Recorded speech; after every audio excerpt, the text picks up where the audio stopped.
আজকে অনেক দেরি হয়ে গেল ঘুম থেকে উঠতে। হ্যাঁ, এখনো রাত কেন? ব্যাপারটা কি? এখনো সূর্য ওঠে না কেন?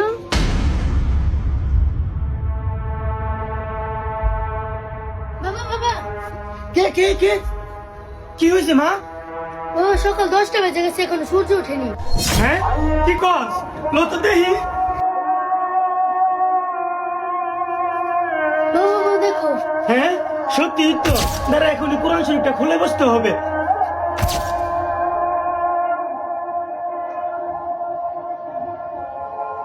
বিশ্বাস করেন, কিয়ামতের আগে একদিন, এক রাতের মধ্যে এই কোরআনের সব পাতাগুলো আল্লাহ তুলে নেবেন আসমানে। হাদিস এসেছে, কোরআনের শুধু পৃষ্ঠাগুলো থাকবে, কালি থাকবে না।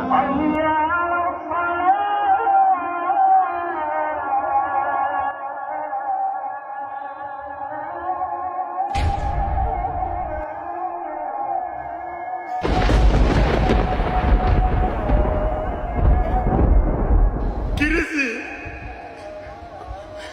কোরআন শরীফের লেখা দিয়ে মুছে গেছে।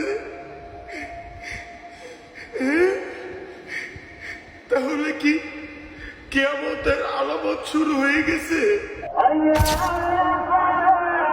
হে মানুষ, তোমাদের পালন কর্তাকে ভয় করো।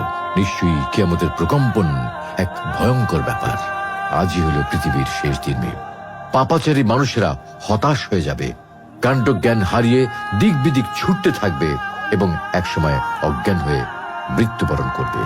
আল্লাহ রাব্বুল আলামিন আমাদের সকলকে পৃথিবীর শেষ দিনের ভয়াবহতা থেকে হিফাজত করুন।